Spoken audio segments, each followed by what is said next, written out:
옆에 계신 분과 인사하겠습니다. 사랑하고 축복합니다.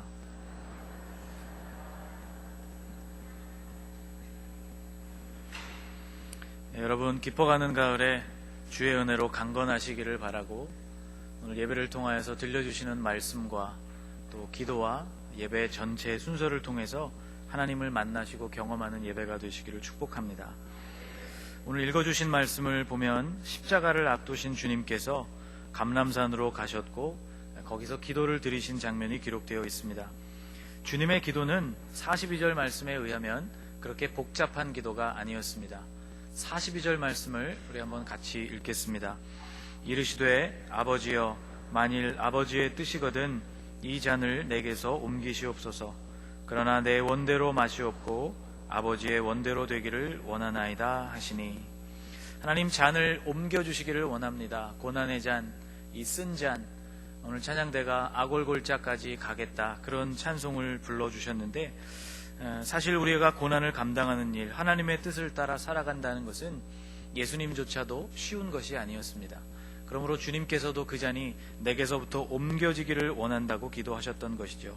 그러나 나의 원이 아니라 하나님의 뜻을 따르겠다고 주님이 기도하셨습니다. 간단해 보이지만 결코 간단하지 않은 기도가 오늘 본문 42절에 나와 있는 기도입니다. 특별히 이 기도가 얼마나 힘들고 어려웠는가 하는 것은 44절 말씀을 보면 우리가 잘 알 수 있습니다.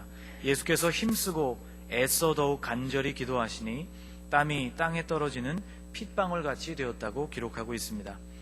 마태복음과 마가복음에 의하면 주님이 기도하셨던 이 장소를 겟세마네라고 부르고 있습니다.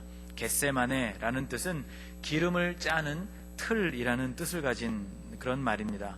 가트 슈마님이라는 말에서 나왔습니다. 틀, 올리브 기름이라는 두 단어가 합쳐져서 겟세마네라는 말을 만들고 있습니다. 감람이 올리브라는 것을 여러분 잘 알고 계실 것입니다. 감람산 어디든지 이런 작업장과 나무들이 많았기 때문에 이런 이름으로 일컬어졌던 것이죠. 아마도 주님이 기도하셨던 곳은 이 산, 올리브산, 감람산 어디쯤이었을 것이라 우리는 생각할 수 있습니다. 감람류를 추출하는 방법은 전통적으로 이런 방법이었습니다. 올리브 열매를 수확해서 연자 맷돌로 이 열매를 으깨고, 그리고 그것을 천 주머니에 담아서 틀에 넣고 압력을 가하게 되면 그 안에서 기름이 천 바깥으로 스며 나오는 방식으로 올리브 기름을 짰습니다. 북부에서는 나사식으로 위에서부터 조여 들어가기 시작해서 압력을 가해서 기름을 짰고, 남부지방에서는 주로 지렛대의 원리로 이렇게 누르는 방식을 통해서 기름을 짰습니다. 이것 겟세마네라는 이 말이 담고 있는 의미는 주님이 기도하실 때에 기름틀에서 기름이 뚝뚝 떨어지는 것처럼 주님이 땀과 피를 흘려가시면서 기도하셨다는 모습을 연상하게 만들어줍니다. 복음서를 기록한 누가는 그의 직업이 의사였습니다. 그래서 누가복음과 사도행전에는 언제나 세밀한 묘사가 뒤따르는데, 오늘 이 44절 말씀, 주님이 힘을 쓰시고 애써서 간절히 기도하실 때 땀이 땅에 떨어지는 핏방울같이 되었다는 바로 이것이 바로 현대의학에서도 인정하고 있는 그런 특별한 현상입니다. 사람의 마음이 너무 괴롭고 육체가 힘들고 가해지는 스트레스가 극심할 때 모세혈관이 터지면서 땀이나 혹은 눈물이 피와 함께 섞여져서 밖으로 배출되는 현상입니다. 주님은 이와 같은 내용으로 힘든 이 기도를 3번에 걸쳐서 동일하게 기도하셨습니다. 마태복음 26장에 의하면 주님께서 똑같은 말씀으로 나아가셔서 3번씩 기도하셨다고 말씀합니다. 놀라운 것은 이렇게 힘든 기도를 하시면서도 주님께서 잊지 않고 계신 것이 있었다는 것이죠. 그것은 바로 중간중간 제자들을 챙기시는 일이었습니다. 한참을 기도하시고 다시 제자들에게 오셔서 그들의 상태를 점검하시고, 또 기도를 독려하시고, 그리고 또 기도하러 가셔서 또 기도하시고, 그리고 다시 돌아오셔서 제자들을 다시 살피시고 독려하시는 방법으로 3번이나 기도하셨다는 것이죠. 그러나 올 때마다 제자들의 모습은 주님의 눈에 매우 실망스러운 모습으로 비춰졌습니다. 오늘 본문 45절 말씀을 보면 이렇게 되어 있죠. 기도 후에 일어나 제자들에게 가서 슬픔으로 인하여 잠든 것을 보셨다. 마태복음에는 베드로에게 하신 말씀이 이렇게 기록되어 있습니다. 베드로에게 말씀하시되 너희가 나와 함께 1시간도 이렇게 깨어 있을 수 없더냐. 섭섭함과 원망이 깃들어 있는 말씀이죠. 자, 여러분, 예수님은 당신의 기도도 다급하셨을 것이 분명한데 왜 굳이 중간중간 오셔서 제자들을 어떻게 해서든지 깨우시고 그들로 하여금 기도하도록 만드시기를 원했을까? 우리는 이런 궁금증을 가져보아야 합니다. 이 질문에 대한 대답은 주님의 마음에 안타까움이 있었기 때문입니다. 기도하지 않으면 분명히 후회하게 될 텐데 그것을 잘 모르고 잠을 자고 있으니 얼마나 주님의 마음이 안타까우셨겠습니까? 여러분, 기도하지 않으면 시험에 들기가 쉽습니다. 더 정확히 말하면 유혹에 넘어가기가 쉽다는 말씀입니다. 주님은 기도하라고 말씀을 하시면서 40절에서 이렇게 제자들에게 말씀해 주셨습니다. 그곳에 이르러 그들에게 이르시되 유혹에 빠지지 않게 기도하라. 유혹에 빠지지 않도록 기도하라. 여기 나오는 유혹이라는 말은 헬라어로 페이라스모스라는 말입니다. temptation, 영어로는 그렇게 번역할 수 있는 것이죠. 46절 말씀에 등장하고 있는 시험이라는 말도 실은 이 페이라스모스와 같은 단어를 사용하고 있습니다. 어찌하여 자느냐? 시험에 들지 않게 일어나 기도하라. 이 말이 실은 어찌하여 자느냐? 유혹에 빠지지 않도록 일어나 기도하라 라는 말로 헬라어 원어 성경에 기록되어 있다는 것이죠. 같은 단어가 조금 다르게 번역되어서 조금 우리에게 혼란을 주고 있을 뿐입니다. 그러니 여러분, 제자들이 잠에 들었다는 것을 다른 말로 표현할 수 있다면 잠의 유혹에 넘어간 것이라고 말할 수 있습니다. 자, 그러면 도대체 마귀는 어떻게 제자들이 기도하는 일 대신에 잠을 선택하도록 만든 것일까? 저는 45절을 읽으면서 매우 흥미로운 표현을 발견했습니다. 45절 말씀은 이렇게 되어 있죠. 기도 후에 일어나 제자들에게 가서 슬픔으로 인하여 잠든 것을 보시고. 45절을 읽으면서 제가 성경에 이런 메모를 남겼습니다. 이 기록이 좀 이상하다 하는 생각이 들었기 때문이죠. 슬픔으로 인하여 잠든 것을 보시고, 이것이 아니라 잠든 제자들을 보시고 주님께서 슬퍼하셨다, 이렇게 기록을 해야 쭉 계속되고 있는 이야기의 진행상 훨씬 더 매끄러운 그러한 표현이 될 텐데, 슬픔으로 인하여 잠들었다고 성경은 분명히 말씀하고 있기 때문이죠. 슬픔이 그들을 잠들게 했다는 말, 다시 말하면 슬픔 때문에 그들은 기도하는 것 대신 잠을 선택했다는 말이 되는 것인데, 제자들이 빠진 이 유혹은 바로 이런 유혹이었음을 말해주는 것이죠. 상황과 감정을 정당화하려는 유혹입니다. 다시 말씀드립니다. 상황과 감정을 정당화시키려는 유혹에 빠졌던 것입니다. 그들이 빠졌던 유혹은 이런 유혹이죠. 나는 지금 아주 슬퍼. 기도할 기분이 아니야. 여러분, 이런 느낌을 가지실 때가 많죠. 지금 나는 마음이 아주 괴로워. 지금 누군가 심하게 다투고 와서 지금 예배에 참석했기 때문에 별로 예배할 기분도 아니고 기도할 기분도 아니야. 제자들이 빠져 있었던 마음의 상태는 슬픔이었다고 말씀하고 있습니다. 이런 슬픔이었죠. 예수님이 죽으신다는 슬픔, 곧 십자가를 지시고 죽으실 것이라는 슬픔, 또 우리 중에서, 제자들 중에서 한 사람이 예수님 스승을 팔게 될 것이라는 것에서 오는 슬픔, 또 베드로에게 있어서는 닭이 울기 전에 3번이나 예수님 스승을 부인하게 될 것이라는 주님의 말씀에 대한 슬픔, 이러한 모든 슬픔이 그들이 기도하지 못할 만큼 충분한 이유가 되도록 그들의 마음을 흔들고 유혹했다는 것입니다. 자, 여러분, 이렇게 한번 생각을 해보십시오. 여러분, 제가 이렇게 묻겠습니다. 여러분, 요즘에 내 삶에 정말 기도가 필요하다고 생각하시는 분 한번 솔직하게 손들어 보십시오. 요즘 내가 기도해야 될 때이고 기도해야 한다는 것을 절감하시는 분들 한번 손들어 보십시오. 내려주십시오. 많은 분들이 손을 들어주셨네요. 자, 그러면 여러분, 내가 요즘에 기도해야 되는데 그런 생각이 들 때 제가 지금 말씀드리는 2가지 중에 무엇이 여러분의 마음 가운데 훨씬 더 급하게 아주 빠르게 생각되는지를 한번 생각해 보십시오. 첫째는 기도해야 할 이유입니다. 또 하나는 기도하기 어려운 이유입니다. 기도해야 하는 이유와 기도하기 어려운 이유 중에 여러분, 무엇이 더 여러분의 마음속에서 아주 급박하게 그리고 쉽게 떠오르시는지 한번 생각해 보십시오. 아마 대부분 후자일 것입니다. 특히 기도해야 한다고 마음을 먹었지만 기도가 잘 되지 않는 경우에 우리는 이런 유혹에 넘어갔다고 말할 수 있는 것이죠. 여러분, 우리의 마음이 이렇게 쉽게 기도해야 하는 것보다 안 하기 쉬운 이유들을 찾기 쉬운 까닭은 우리의 마음이 한 번 망가지고 깨어진 마음이기 때문입니다. 성경은 신학적으로 이것을 원죄라고 우리가 말하죠. 아담으로부터 내려오는 잘못되고 그릇된 길, 이것을 우리가 더 선택하기가 쉽기 때문이라는 것입니다. 여러분, 종이를 여러 장 겹쳐놓고 칼로 자를 대고 종이를 잘라보신 경험이 있으신지 모르겠습니다. 아마 교회 학교에서 아이들을 가르치거나 혹은 학교에 계신 선생님들이 아마 주로 이런 작업들을 많이 하실 것 같은데요. 자를 대고 종이를 여러 겹 겹쳐놓고 잘라보면 자를 대고 똑바로 자르는 것에서 자칫 방심하면 칼날이 이 자를 벗어납니다. 그래서 자기 마음대로 거기에 길을 만들어 버리죠. 그런데 한번 이렇게 어긋나게 되면 칼이 잘못 나갔네, 그래서 다시 똑바로 잘라야지 하고 다시 칼을 대고 이것을 잘라도 어긋난 길로 칼이 쉽게 그 길을 접어드는 것을 경험합니다. 왜입니까? 어긋난 방향으로 이미 길이 한번 났기 때문이죠. 바로 이것이 우리의 마음이 유혹에 넘어가기 훨씬 쉬운 까닭에 대한 좋은 비유라고 저는 생각합니다. 아담이 실패하고 망가지고 그 이후에 우리의 마음도 여전히 하나님과 멀어져 있고 깨어진 상태에 있는 상태이기 때문에 우리는 선한 것, 하나님의 말씀을 선택하고 기도하는 일을 선택하기보다는 그것을 하지 못하는 이유를 찾기가 훨씬 더 쉽다는 것이죠. 우리보다 앞서 살았던 믿음의 선배인 사도 바울도 이 점 때문에 아주 심각한 고민을 했습니다. 로마서 7장 마지막 부분을 보면 바울이 이렇게 고백하고 있습니다. 내 속사람으로는 하나님의 법을 즐거워하되 내 지체 속에서 한 다른 법이 내 마음의 법과 싸워 내 지체 속에 있는 죄의 법으로 나를 사로잡는 것을 보는도다. 오호라, 나는 곤고한 사람이로다.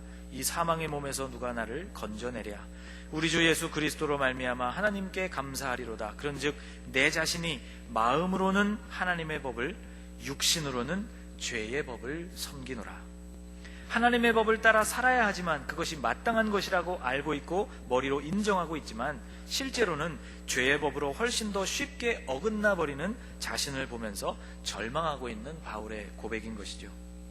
여러분, 그렇다면 오늘 이 유혹에 빠져서 잠든 제자들과는 달리 주님은 어떻게 해서 계속해서 기도를 하실 수 있었고 잠든 제자들을 독려하시고 그들을 깨우실 수가 있었던 것일까요? 슬픔의 무게로 친다면 아마 주님이 가지신 슬픔이 훨씬 더 무거운 것이었을 것이다. 저는 그렇게 생각합니다. 39절 말씀을 보면 이렇게 말씀하고 있죠. 예수께서 나가사 습관을 따라 감람산에 가시매 제자들도 따라갔더니, 예수님께서 본인에게 주어진 슬픔의 무게를 다 극복하시고 제자들과 달리 기도하실 수 있었던 까닭, 그 힌트가 이 39절 말씀에 등장하고 있습니다. 이 39절 말씀에서 아주 중요한 단어는 바로 습관이라는 단어입니다. 예수님에게 있어서 기도라는 것은 확고하게 자리 잡은 습관이었다는 것이죠. 예수님도 마음이 무겁고 힘들기는 마찬가지였습니다. 여러분 한번 생각해 보십시오. 십자가를 지고 이제 곧 죽어야 할 당사자가 더 힘들겠습니까? 그 일을 위하여 함께 기도하는 자들이 힘들겠습니까? 마가복음 14장 말씀에 의하면 예수님이 이날 기도하시는 그 마음의 상태가 죽을 만큼 괴로우셨다고 말씀하셨습니다. 우리 한번 같이 읽어볼까요? 말씀하시되 내 마음이 심히 고민하여 죽게 되었으니 너희는 여기 머물러 깨어있으라 하시고, 이 말씀은 예수님이 당하는 슬픔과 제자들이 맞닥뜨린 슬픔의 무게가 엄청난 차이가 있었다는 것을 우리에게 가르쳐주는 말씀입니다.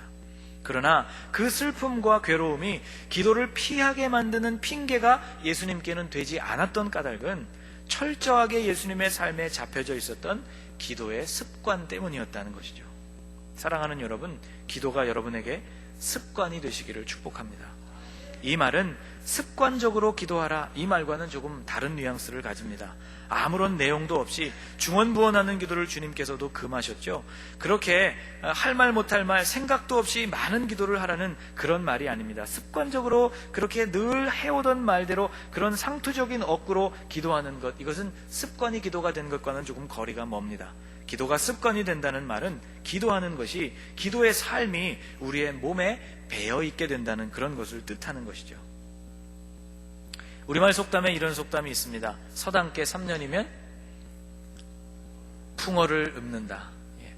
서당에서 3년을 개가 지내도 듣는 성현들의 이야기와 낭독되어지는 그 이야기를 들으면서 개들도 그 이야기를 3년 들으면 아마도 풍어를 읊을 수 있지 않을까 하는 말에서 나온 속담이죠. 여러분, 제자들은 3년 동안이나 주님을 따랐지만 안타깝게도 기도가 그들에게 습관이 되지 못한 것, 대단히 안타까운 것이라고 말할 수 있습니다. 또 우리의 모습을 우리가 들여다볼 때 우리는 부끄러워해야 합니다. 3년이 아니라 수십 년 예수를 믿어도 기도하는 일이 우리에게 습관이 되지 못한 그런 모습들을 볼 때 우리는 부끄러움을 느껴야 하는 것이죠. 인터넷을 보다가 이런 사진을 보았습니다. 서당께 3년이면 풍어를 읊는구나. 이 표현이 아주 와닿는 사진이었습니다. 여러분, 개도 주인과 함께 기도하는 것이 습관이 되면 함께 이렇게 침대 옆에서 기도를 합니다. 사랑하는 여러분, 여러분 안에 일어나는 모든 기도할 수 없는 핑계들을 물리치시기를 바랍니다. 기도 못하는 핑계들을 잠재우실 수 있는 여러분들이 되시기를 축복합니다. 빌 하이벨스 목사님이란 분이 쓰신 책 중에 이런 제목을 가진 책이 있습니다.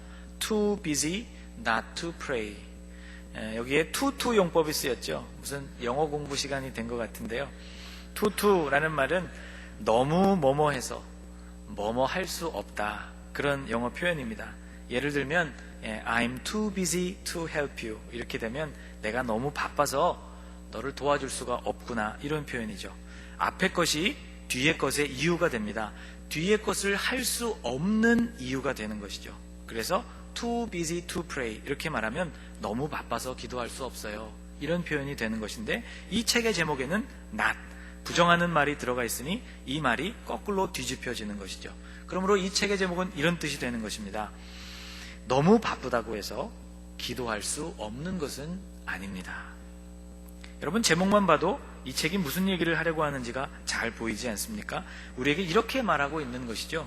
기도할 시간이 없다고 말하는 것은 핑계에 불과한 것이다. 그래서 이 책이 우리말로는요, 이렇게 번역됐습니다. 너무 바빠서 기도합니다. 오히려 적극적으로 제목을 바꾼 것이죠. 여러분, 이 책을 한번 읽어보시기를 권합니다. 그러나 여러분 기억하십시오. 이 책을 읽는다고 해서 기도가 자동으로 여러분에게 습관이 되지는 않을 것입니다. 제자들보다 더 힘들었던 분은 주님이셨습니다. 슬픔의 정도로만 보면 슬픔을 이기지 못해서 잠들어야 했을 분은 제자들이 아니라 주님이셨죠. 그래도 주님은 기도하셨습니다. 핑계를 잠재우시고 기도에 몰입하셨고, 또 몰입한 그 기도가 모든 핑계들을 물리치고 잠재웠다는 것이죠. 그래서 오늘 설교의 제목이 핑계를 물리치는 기도입니다. 사랑하는 여러분, 이런 기도의 사람이 되시기를 축복합니다. 주님은 우리에게 기도를 가르치시면서 우리가 말하는 주기도문이라고 하는 그 기도의 내용 가운데 이렇게 기도하라고 우리를 가르쳐 주셨습니다. 우리를 시험에 들게 하지 마시옵소서. 같이 한번 더 읽어볼까요? 우리를 시험에 들게 하지 마시옵소서. 유혹에 넘어가지 않도록 하나님께 기도하라고 우리에게 가르쳐주고 계신 것이죠. 하나님, 내가 오늘도 유혹에 넘어가지 않도록 저의 마음을 붙들어 주시기를 원합니다. 성령님, 제가 오늘도 시험을 잘 극복하고 이 유혹들을 잘 물리치는 하루가 되게 하여 주옵소서. 이러한 기도가 우리의 삶에 습관이 되어질 때 우리는 예수님과 같은 기도의 능력으로 매일매일을 승리할 수 있을 것입니다. 여러분, 가을입니다. 우리 조상들은 하늘은 높고 말은 살찌는 계절이다, 그런 말을 남겼는데요. 우리 성도들은 이 가을이 기도하는 계절이 되어야 할 줄로 믿습니다. 기도를 멈추게 만드는 여러분 모든 핑계를 물리치시는 계절이 되시기를 축복합니다. 그래서 기도에 온전히 몰입하는 그런 계절이 되시기를 주님의 이름으로 축복합니다. 기도하겠습니다. 오늘 합심해서 한번 기도하기 원합니다. 우리가 그동안 기도했던 기도의 삶들을 좀 돌아보시면서 하나님, 내가 예수님이 가르쳐 주신 것처럼 시험에 들지 않도록 매일매일 깨어서 기도하는 사람이 되게 하여 주시옵소서. 슬픔이 우리의 마음을 짓누를 때, 혹은 그 다른 어떤 이유들이 우리로 하여금 기도하지 못하는 이유들을 찾도록 만들 때 우리의 마음이 이 모든 핑계들을 온전히 잠재우고 온전히 물리치고 예수님처럼 하나님, 내가 이 가을에 기도하는 사람이 되기를 원합니다. 우리 그런 마음으로 소원하시면서 한번 기도했으면 좋겠습니다. 함께 기도하십시다. 살아계신 하나님, 오늘 우리에게 주님이 들려주시는 이 말씀을 통하여 저희를 도전하여 주시니 하나님 감사합니다. 하나님, 그렇습니다. 우리가 기도해야 할 이유, 기도해야 한다는 것을 잘 알고 있지만 갖가지 이유와 변명을 갖다 붙이면서 우리가 기도하지 못했음을 하나님 앞에 고백하고 회개합니다. 하나님, 이 가을에 주님 우리의 마음을 굳건하게 붙들어 주시고 우리가 우리의 마음의 의지를 기도하는 쪽으로 하나님 향하도록 우리의 마음을 붙잡아 주셔서 우리가 하나님 기도로 말미암아 승리하는 자들이 되게 하여 주시고, 기도해야 하는데 해야 하는데 마음으로만 생각하고 한숨 짓는 그런 시간들이 아니라 기도하기 위하여 단 5분이라도 무릎 꿇는 하나님의 사람들이 되게 하여 주셔서 기도가 우리의 삶의 습관이 되어지고 예수님과 같이 이 큰 고난과 고민과 어려움의 무게를 능히 물리치고 기도하는 자리 가운데로 나아갈 수 있는 이러한 영성을 우리가 갖출 수 있도록 하나님 우리를 붙잡아 주시옵소서. 주님, 이 가을이 우리에게 기도하는 계절이 되게 하여 주시옵소서. 주님의 얼굴을 구하는 계절이 되게 하여 주시옵소서. 하나님의 능력이 기도를 통하여 우리의 삶에 온전히 임하는 시간이 될 수 있도록 하나님 우리를 붙잡아 주시옵소서. 기도가 즐거운 시간이 되게 하여 주시고 기도의 맛을 느끼게 하여 주시고 기도를 통하여 우리를 만지시고 만나주시는 하나님의 은혜를 경험하는 그런 계절이 될 수 있도록 하나님 우리를 붙들어 주시옵소서. 하나님, 기도가 절실하게 우리에게 필요하다는 것을 잘 알고 있지만 기도하지 못할 이유와 핑계를 대고 있는 우리를 용서하여 주옵소서. 기도가 습관이 될 때까지 기도에 매진하는 사람이 되기를 원합니다. 그래서 견디기 어려운 환난과 고통과 슬픔의 무게 속에서도 모든 핑계를 잠재우고 예수님처럼 기도하는 성도들이 되게 하여 주옵소서. 예수님의 이름으로 기도하옵나이다. 아멘.